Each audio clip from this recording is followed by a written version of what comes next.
staged UFO attack on Earth. We have been preconditioned by all the media for the past couple of decades to slowly but surely start accepting the existence of aliens and UFOs.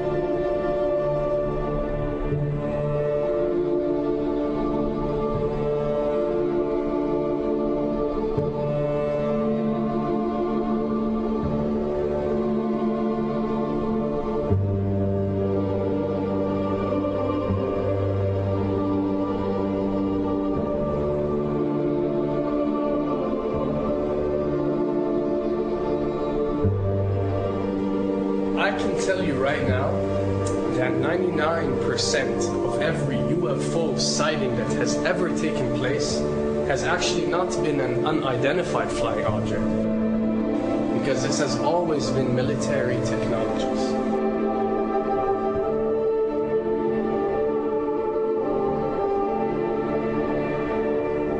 Another thing I'd like to point out is surveys and questionnaires. You know, we get surveys and questionnaires all the time, sent out by the state or by the government or by our rulers and our officials and so on and so forth.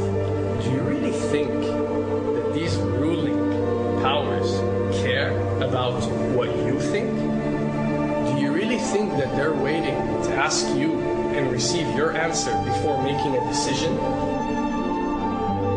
What happens with these questionnaires is that they are released. For example, what country do you think the US should attack next? And if it yields back results like 70% of the US population believe Iran is the next country that should be attacked, this is actually a study conducted for the effectiveness of the media propaganda that they are using. So when they get such results, they look at it and they be like, all right, amazing. Our media propaganda is working. We are purposely trying to manipulate people to think that Iran should be the next one. And check out the survey results. We're doing a great job in propaganda. That's what it's all about. And if the results come back and they aren't up to par, so let's say 20% want war with Iran and 80% want actual peace, they say, okay, so now we have to go and rework our media propaganda and make it more effective so these percentages change. Why am I saying this? Because of the UFO phenomenon.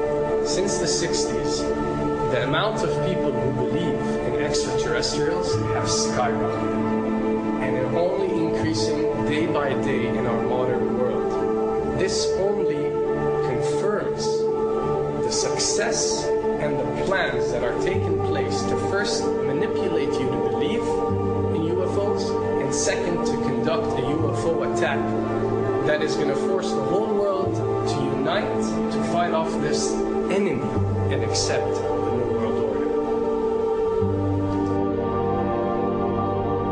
A former Canadian government official is warning we may be on the verge of intergalactic war, saying, quote, the Bush administration has finally agreed to let the military build a forward base on the moon, which will put them in a better position to keep track of the comings and goings of visitors from space, and to shoot at them if they so decide. I was introduced to the late Dr. Wernher von Braun in the U.S., the father of rocketry. In my first meeting with him, during that first 3.5 hours, he said to me, Carol, you will stop the weaponization of space, because there is a lie being told to everyone that the weaponization of space is now first being based upon the evil empire, the Russians. There are many enemies, he said, against whom we're going to build this space-based weapon system, the first of whom was the Russians, which was existing at that time. Then there would be terrorists. Then there would be third world countries. Now we call them rogue nations or nations of concern. Then there would be asteroids. And then he would repeat to me over and over, and the last card, the last card, the last card would be the extraterrestrial threat. As a military strategist, as a person who worked on the MX missile, which I did later, he said, you will find that there is going to be a spin to find some enemy against whom we have to build space-based weapons, and now we should expect the spin. And that's the formula, except that it's all based on a lie. A supersonic saucer. Called the Silver Bug, it was truly revolutionary. The plans show in detail a multi-jet engine craft that boasted amazing maneuverability and speed.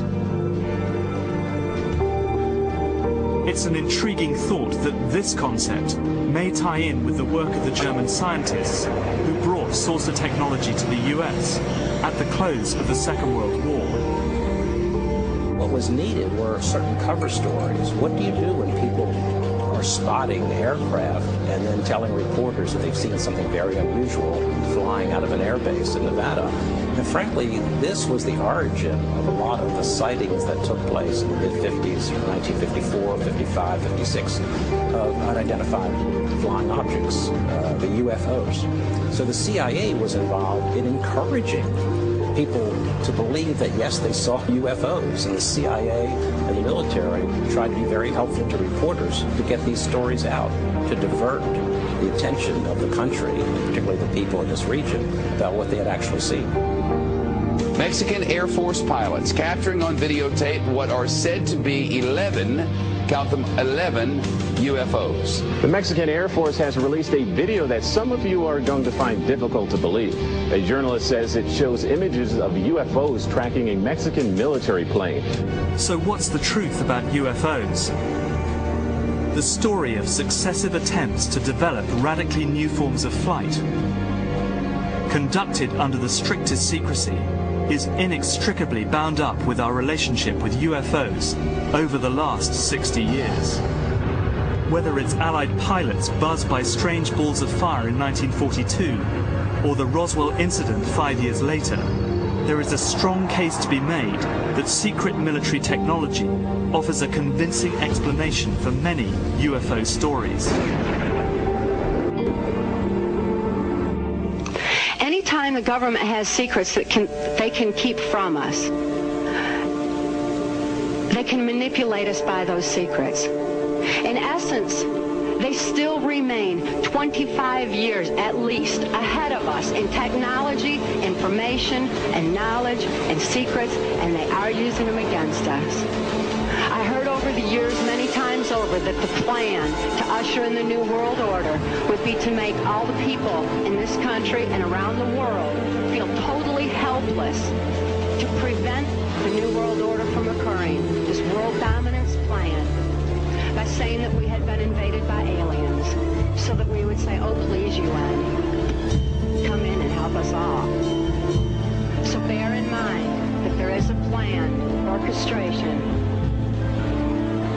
to get people to be submissive through a secret technology and information that they're keeping from you under the blanket of a so-called National Security Act.